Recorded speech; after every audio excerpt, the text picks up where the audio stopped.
Well, you don't need to wrap your head around that. It's the information that is important. It doesn't matter whether you believe we are who we say we are. It's simply a methodology of delivering information, and if the information is applied in your life, the proof of the pudding, as you say on earth, is that the information will make the changes in your life that are important. It doesn't matter whether you believe the source of the information if the information works for you. Oh, okay. Recently, I read a book on a lady's experience on a near-death experience. Yes. And he talked in depth about how she levitated over her bed with doctors trying to save her life. She experienced, she listened to conversations down the hall. Yes. And these are all typical experiences in out-of-body near-death experiences. Right. So what I was really perplexed by is the communication to a higher frequency she claimed that she had with her father that passed away 7 years before, and then also a friend 3 years after that. Yes. She said words can't describe how efficient the communication was. And I was just wondering if you can elaborate on how higher frequency works, and if that's the same type, is that the same communication you have with other sasanis? Yes. The idea is that all information exists at the same time. Time is an illusion. So the idea is that when a concept is formed, all the information having to do with that concept is there all at once in a non-verbal way. The idea is that even going on in this channeling, in this transmission, when someone asks a question, all the information is there and it is delivered by us all at once. It simply takes time to unspool through the channel's brain and translate into the language that you understand, because I'm not speaking English. I'm simply sending telepathic thoughts, telepathic concepts that are whole unto themselves and contain every part of the issue all at once. Whatever then needs to be unspooled and translated into your language takes time. But the original communication is there instantaneously, all at the same time. That's how it happens in non-physical reality. There's no verbal communication. It's all about resonance. It's all about vibration and matching frequencies. When you're on a certain frequency level, you understand exactly the things that are commensurate with that frequency level. So it's about matching frequencies and receiving all the information at the same time that is germane to that particular frequency. Does that answer your question, or is there some specific thing you want to explore? No, that does actually, because she was able to describe having listened to conversations down the hall, realizing her brother was traveling from a distance to come see her. So she was able to gather all this and realize everything all at the same time. So yes, on that level, it's holistic and holographic. Is there how can we emulate that more on Earth? By following the formula and opening up to following your passion and being in a state of love all the time. Because when you are in a state of love, when you're following your passion and doing what you love to do, your frequency automatically raises. And when your frequency raises, it becomes a more sensitive receiver and an antenna to receive higher dimensional information. That actually dovetails into my next question. How synchronistic.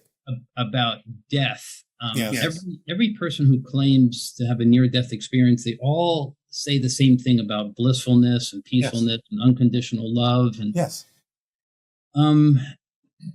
and I just wonder what is this place? Is it a state, or is it a place, or how do we? It's both. It's how both. do we recreate that? It's both. The idea is to understand that what you translate in your physical reality as the concept of unconditional love and bliss is actually the frequency of existence itself. So in that state, when you remove yourself from some of the limitations you impose upon your consciousness that have to do with limitations of space and time, you are more adept at perceiving directly the frequency of existence itself.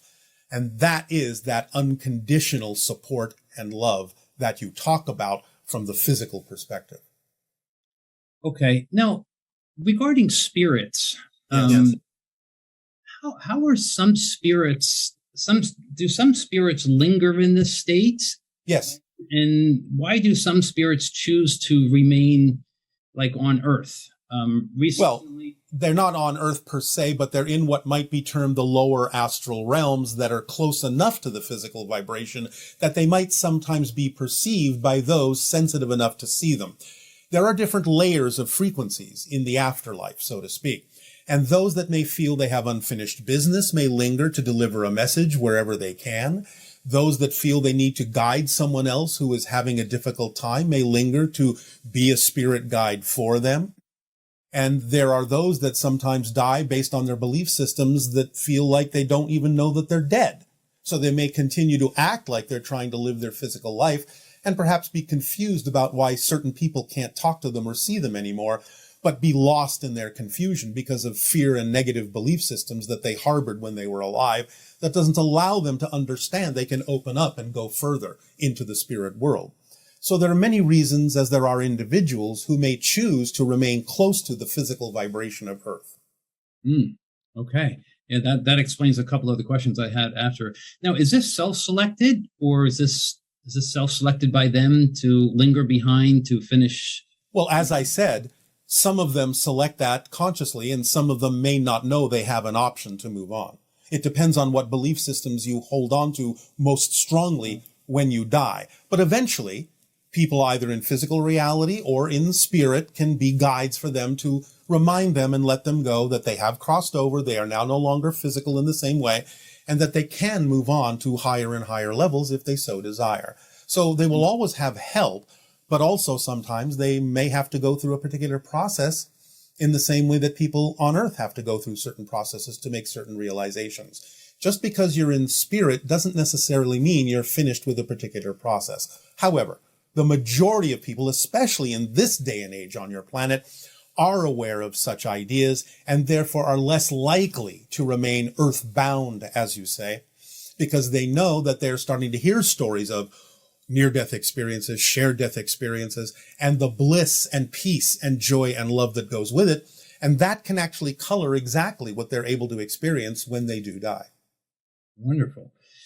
I recently had a friend that passed, and Is there a way for me to raise my frequency to communicate with him? I just told you, follow the formula, follow your passion, because it raises your frequency, and then synchronicity will take over, and you will know when you have received a communication. Now, for most people, it's a little easier to receive those communications when you're asleep in your dreams, because then your physical mind and all of its insistences are out of the way. But yes, by following your passion, you can allow the physical reality to become a little bit more lucid and allow more flexibility of communication with higher frequency dimensions like spirit. And synchronicity plays a big part in that. A lot of times a message delivered from spirit will not necessarily come with trumpets or voices or things like that. They will often use what's easiest and in front of your face already by simply making a very soft suggestion that today on your walk you will turn left instead of right, because they know that if you turn left instead of right, you may overhear a conversation that reminds you of them or see something that reminds you of them, and then you will know that that unusual synchronicity, that unusual choice to make a difference in your walking path is actually a message saying, hi, I'm here. And I just had to tell you, just had to urge you to go one way or the other to know that there's a message from me to you.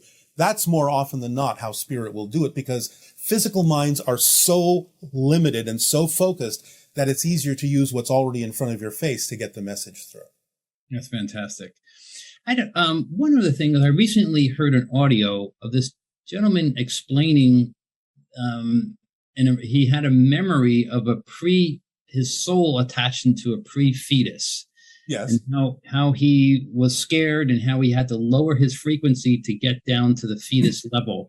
Yes. And how he rejected it the first 2 times, and then it finally attached. Yes. Is that possible to have a pre-fetus memory? You exist eternally.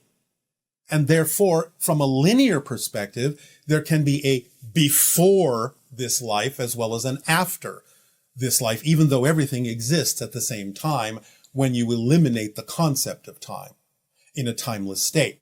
So yes, spirits can experience certain ideas previous to the idea of making the choice to have a physical experience, and that can be many different kinds of experiences. Wow.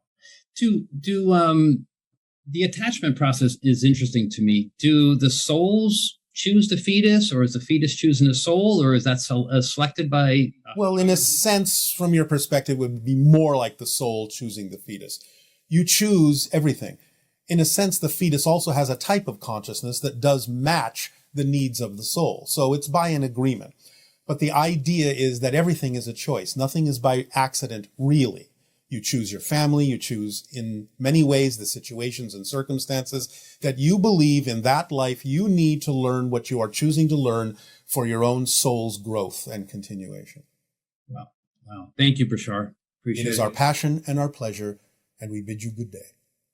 Focusing on your heart chakra can be more beneficial than focusing on other chakras and how the heart chakra relates to other chakras. It is not more beneficial. It depends on what it is you wish to focus on. Obviously, the other chakra systems in your body are also essential. They are all interconnected. They all take their cues, in some sense, from the heart. As we said, the heart reflects the vibration of the higher mind, kind of like a drum. It repeats the vibration in physical terms, so the physical mind can receive it along the neurological pathways and through the blood. But then, of course, the physical mind may have belief system filters in place that will color or filter or change that vibration, feeding back to the heart the degree of alignment or the degree of misalignment from the original vibration that was sent from the higher mind to the heart. The heart then disperses that vibration to all the centers of the body, all the chakra points, all the cellular structures along the neurological network of the body, thus allowing the cells to know whether you are generally in alignment with your true self or out of alignment, and how far out of alignment you might be. This is what can cause the idea of disease in the body by the heart reflecting the degree of filtering or negativity in the belief system of the physical mind to the rest of the body. And in that sense, it is a great organizer for the body as to what is going on. It is a synchronizer of that vibration that comes from the higher mind to the heart, but then through the physical mind and its belief systems, and then to the body. This is how they generally are interrelated and interconnected. Essential in that sense, but not essential in that it is more important than any other chakra system in the body or chakra point. It again depends upon what you wish to focus on. Okay, thank you. This question is, as a mother, I experience unconditional love with my daughter. As she crossed over, I feel so disconnected and lost. The pain has been overwhelming, and I do not understand why a mother has to go through this after experiencing blissful, unconditional love with a daughter. Why is this acceptable? The idea is for those that are still physical, when close loved ones pass into spirit, to reach out to them and allow themselves to still know that bliss can be experienced rather than having a belief system that the person has been lost. This is part of the training that you have agreed to as part of the evolution of the human species on your planet at this time, to have made an agreement with someone beloved that would cross into spirit before you, so that you can practice knowing that you are still connected, can reach out to them and still feel them and still develop a communication with them. The idea of treating this as if you have lost something is what causes the pain. Allowing yourself to know that even sometimes by continuing to experience this or define it as a loss allows you to experience communication from them as pain, as grief. If you would let go of the idea that they are lost or gone, that they are still very much present with you in a variety of ways, just on a different level, then you will honor the agreement you made with your daughter to allow her to stretch your consciousness into spirit so that you may experience the benefits of making those connections in your physical reality. This is a great favor and loving thing that she has done with you, to give you the chance, while still physical, to expand your awareness, expand your consciousness, and experience in your life the benefits of making a stronger connection consciously to the idea of her in the spirit realm. Thank you. From an absolute standpoint, is my conscious experience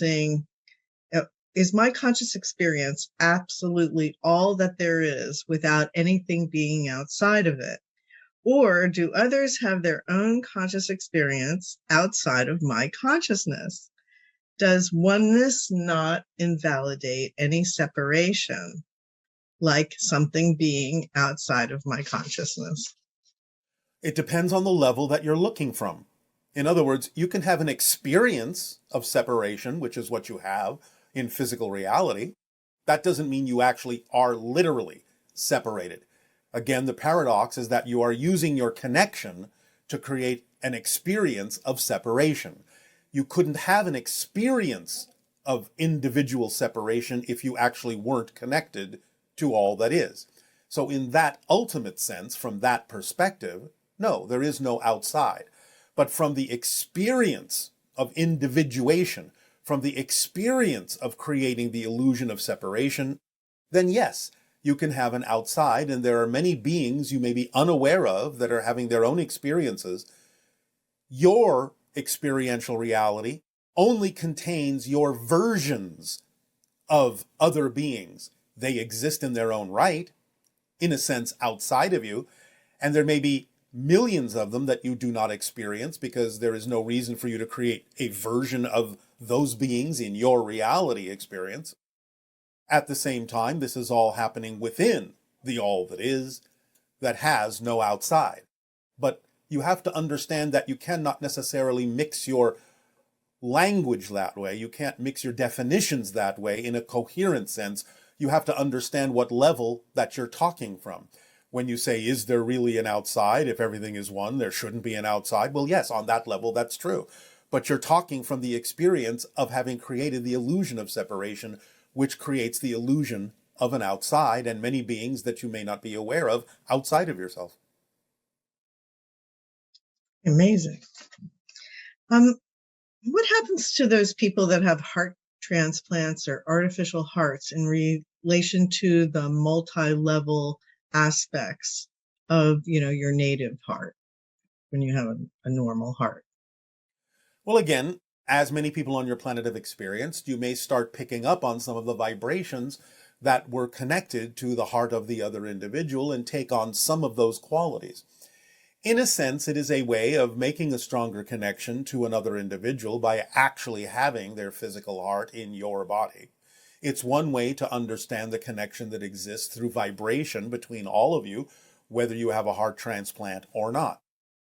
But nevertheless, you can start exhibiting, as many of you know, some of the traits and qualities of the other person whose heart has been donated to you. So, the artificial heart, in that sense, may connect you to a different level of consciousness that might be closer to the concept of artificial intelligence. So it depends upon the reasons why you have chosen to have that experience, what it is you have agreed to connect to, how it is you will utilize that connection, whatever it is, in your particular reality application to move forward in your life, and what lessons you can learn from the connections you have made to something that you consider to be other than yourself. That have unfinished business, may not even know that they're dead, may be harboring and holding on to old belief systems that don't let them to pass on to higher realms of spirit. So you can have that experience in the lower astral realm of non-physical reality, which is fifth density. Okay, and how do non-physical and quasi-physical beings experience laughter? Do you all laugh? And Yes, we do. The idea, again, is that it may be experienced as an overwhelming or larger infused sensation that is more expansive than just being contained within the physical parameters of a body. It's like suddenly being filled with light. would perhaps be the closest analogy we can make. And I think you mentioned if you actually started laughing when you're when Darryl's in the channeling state, that it would wake him up or make him come out of the state? It would cause a disconnection because the laughter would be centering for us. So as we blend more, as the channel matches our frequency more, there can be some slight opportunities for you to experience us having a laugh. But in general, were we to go fully into that state, there might be a disconnection if the channel's vibration is not equal to the level in which we experience that state. I see. So we do, in some sense, allow there to be a slight suppression of that when we are doing this and having this connection, because we often laugh, and therefore you would be constantly having an interruption. I guess you have to learn how to control that, when you're channeling. Well, it's automatic. Because again, it comes with our intention of delivering information in a certain way, and therefore it's automatically dampened to the degree necessary for us to continue the conversation. And one person asked, why has Darryl's style of channeling Bashar's energy changed over time? It seems like there is less of an accent, less teeth clicking, less affect. Is this because something has changed about Earth's vibration over time and it's gotten easier to transmit to us here? And why did it originally come through the way that it did? Yes, it's a matter of practice. It's a matter of getting used to a frequency. It's a matter of becoming his version of us, raising his vibration to become more like us, and therefore there's less difference between us and him. Therefore, you would experience less difference. In the beginning, of course, he wasn't used to our energy at all, and therefore it took some time for him to allow his vibration to rise to the point where you start to lose the differences between us, and we can rely more on the way he exists in his reality to deliver the information in a way that is not filtered, because he is more willing to be open and letting the information come through. And this is part and parcel of the practice of him becoming a teacher himself on his planet, because he is now familiar enough with our principles to be able to do so, knowing that he is delivering relatively accurate information. Because the idea of all channeling is not necessarily for the differences to continue, but for the similarities to become more apparent in your reality, to know that you are just as connected to everything just like we are, and can exhibit that for yourselves. Therefore, you will experience less of a difference.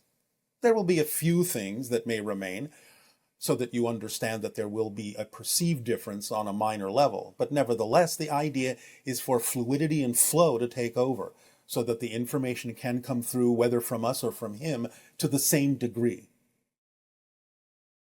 Wonderful.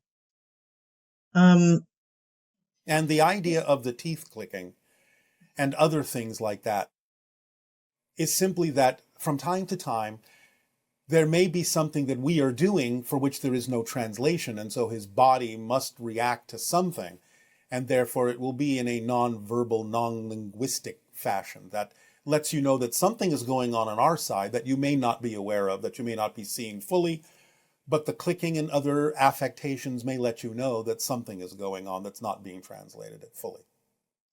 And that's true sometimes when he moves his hands, Yes. He's actually mimicking something you're doing on the ship, right? Yes. If I were now to simply place my hand on a panel, he could ignore it or he could allow himself to go with it, such as this. It just depends on how connected he may be at any given moment in a certain way, whether it's relevant for that expression to be shown, because there are many things we are transmitting to many of you that don't come through verbally. It's also part of the communication that comes through to your unconscious and subconscious self, and representative of a different form and different level of information being downloaded into you to the degree that you are willing to open up to it. So sometimes paying attention to the things that are happening non-verbally can actually be another level of the communication. Yes, that's true. That's why you said it. Yeah. This person's saying they've been longing for contact and they look up at the sky day and night and they wonder if their star family can sense that they want contact, Why isn't it happening? And what do I have to do to connect in with that reality sooner than the rest of humanity? Stop longing for it and follow the formula. Be where you are. Where you are on earth is the most important place for you to be. Yes, of course, they're aware of it, but they're also aware of the timing that is necessary that benefits everyone. You can't necessarily run ahead of everyone.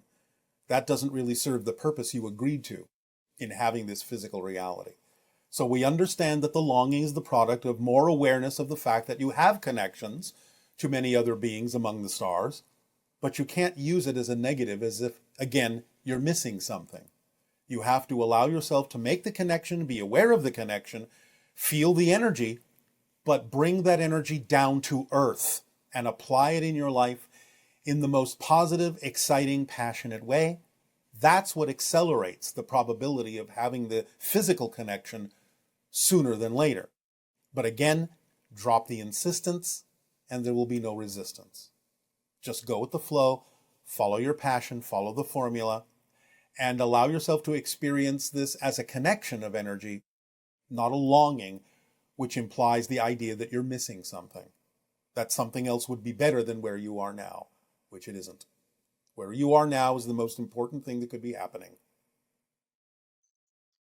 And haven't you said also that when you're following your passion, when you raise your frequency through letting go of negative beliefs and things like that, ET contact, extra dimensional contact, all those things are a side effect in a sense as your frequency goes up. It's automatic in that regard, right? It is. But again, watch your belief systems and your definitions. Because sometimes when people hear that, they get excited about doing that only for the purpose of accelerating it, which again brings them back to the idea that they're not living in the moment. Tricky.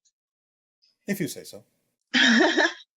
As we move into the window of open contact, will there be a significant increase in new channelers and beings working through them?